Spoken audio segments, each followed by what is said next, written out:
Star హీరోగా ఉన్న ధనుష్ బాలీవుడ్ లోనూ మంచి ఫాలోయింగ్ ను సొంతం చేసుకున్నారు. ధనుష్ హిందీ మార్కెట్ లో ఈ రేంజ్ కు రావడానికి మెయిన్ రీజన్ రణబీర్ కపూర్ అంటున్నారు నార్త్ జనం. అదేంటి, ధనుష్ కి రణబీర్ ఎలా హెల్ప్ చేశారు అనుకుంటున్నారా? అయితే వాచ్ దిస్ స్టోరీ.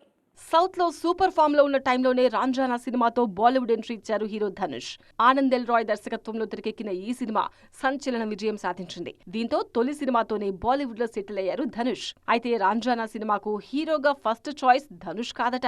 ముందు ఈ సినిమాను రణబీర్ కపూర్ తో ప్లాన్ చేశారు డైరెక్టర్ ఆనంద్ ఎల్ రాయ్. కానీ అప్పట్లో రణబీర్ బిజీగా ఉండడంతో ఆయన డేట్స్ అడ్జస్ట్ కాలేదు. దీంతో ఆ ఛాన్స్ ధనుష్ కొచ్చింది. బాలీవుడ్ లో తొలి సినిమానే అయిన రాంజానాలో ధనుష్ పర్ఫార్మెన్స్ కు నార్త్ ఆడియన్స్ ఫిదా అయ్యారు. అదే సమయంలో దర్శకుడు ఆనంద్ కు కూడా ధనుష్ బాగా కనెక్ట్ అయ్యారు. అందుకే షమితాబ్ లో బిగ్ బి అమితాబ్ తో పోటీపడి నటించే పాత్రలో కూడా ధనుష్ కే ఛాన్స్ ఇచ్చారు ఆనంద్ ఎల్ రాయ్. ఒకవేళ రాంజానా సినిమాను రణబీర్ చేసుంటే నార్త్ లో ధనుష్ జర్నీ కాస్త ఆలస్యంగా మొదలై ఉండేది. షమితాబ్ లాంటి సినిమా ధనుష్ ఫిల్మోగ్రఫీలో మిస్ అయి ఉండేదేమో. అందుకే డైరెక్ట్ గా కాకపోయినా ధనుష్ బాలీవుడ్ జర్నీకి రణబీర్ హెల్ప్ చేశారంటున్నారు నార్త్ జనాలు.